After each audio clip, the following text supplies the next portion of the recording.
Welcome to a series of how-to videos about managing your payroll and payments cycle on the Papaya platform. In this video, you will see how you can use Papaya Analytics to filter, create, and download reports for important business insights.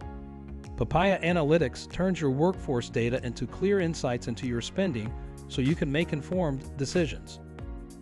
Once you are logged in, click the Analytics tab. The information is shown according to different topics: payroll, people, and billing. The data is displayed in one of two views, either charts or tables, depending on what information from the left menu you choose.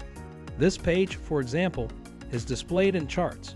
On each page, you can filter the data. Underneath, you see which filters are applied. You can also choose which currency you want to see displayed: USD, Euro, or the local currency if available. In this view, you can download the page as a PDF or the available sheets as an Excel file. Click Download at the top right corner and choose the format and sheets you wish to download.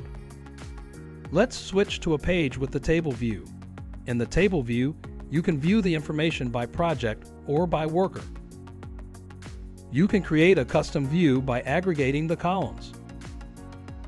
In the Table side menu, you can also add columns and aggregate the table, add filters, and create columns with your own formulas. You can set a customized view of the page. After creating the view you want, click on Original View and choose Add View to save this view. After you save it, you can set it as your default view. Click Original View to go back to how it was. In the table, you can right-click any cell to see more options like Exclude, Anonymize, Export to PDF, and more. More information about specific reports is available on the Papaya support site.